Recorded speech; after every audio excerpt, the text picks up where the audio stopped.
am once again on my Friday morning prayer loop, and I'm driving through what's probably a very familiar area to most of us who've lived in Waterville for any length of time.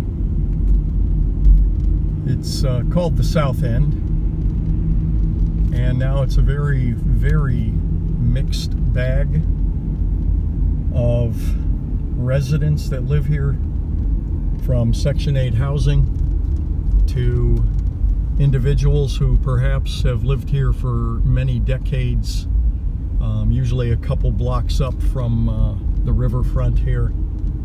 And the houses are really kept very nicely, with a lot of pride taken in their little bitty lawns with flowers growing, and then everything in between.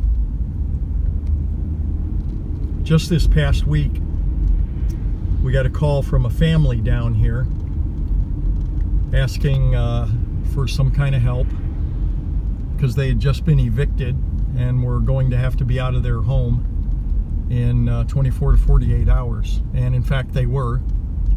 And we did end up helping them in a pretty minor way. But two of those children of that family happened to come to our youth group, and really, really sweet children from a very dubious background. And again, just thinking about those children waking up the next morning and having to go to school just like they do every day, but this time changing residences and all that means for children, and the insecurities of everything else that they already have going on in their lives.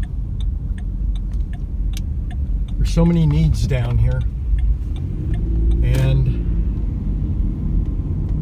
we're just praying, as I said before, about really trying to penetrate this community by being down here.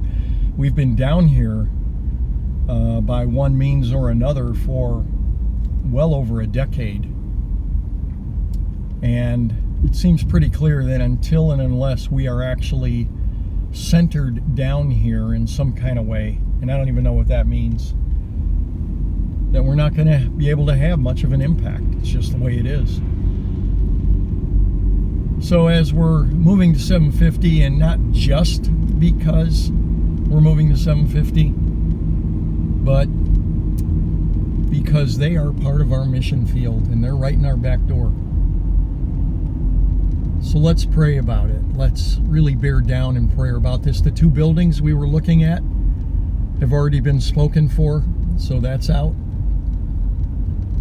And we just believe that God has something better for us. He just has to show us when and where.